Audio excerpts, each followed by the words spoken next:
أعوذ بالله من الشيطان الرجيم.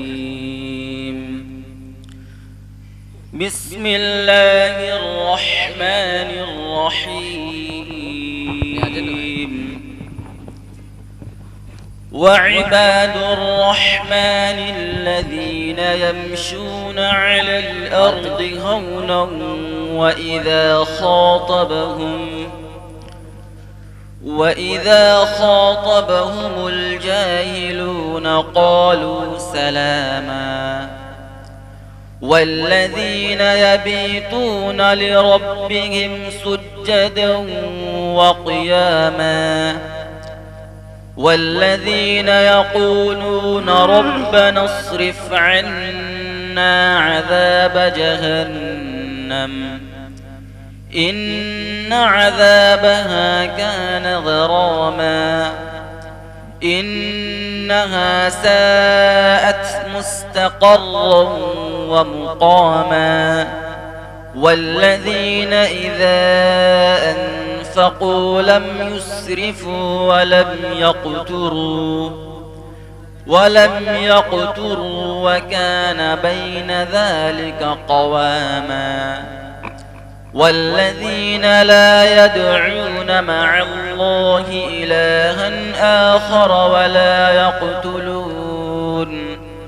ولا يقتلون النفس التي حرم الله إلا بالحق ولا يزنون ومن يفعل ذلك يلقى أثاما يضاعف له العذاب يوم القيامة ويخلد فيه مهانا إلا من تاب وآمن وعمل عملا صالحا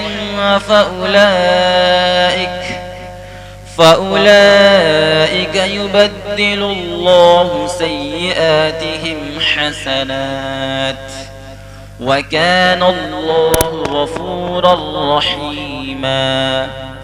ومن تاب وعمل صالحا فإنه يتوب إلى الله متابا. والذين لا يشهدون الزور وإذا مروا باللغو مروا كراما. والذين إذا ذكروا بآيات ربهم لم يخروا عليها صما وعميانا.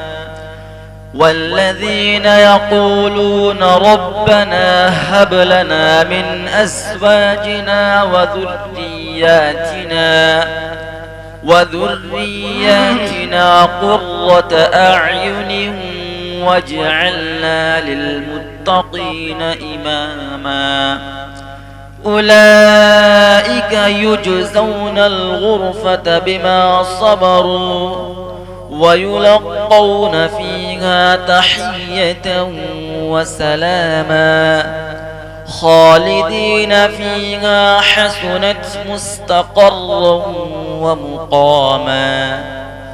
قل ما يعبأ بكم ربي لولا دعاؤكم فقد كذبتم فسوف يكون لزاما.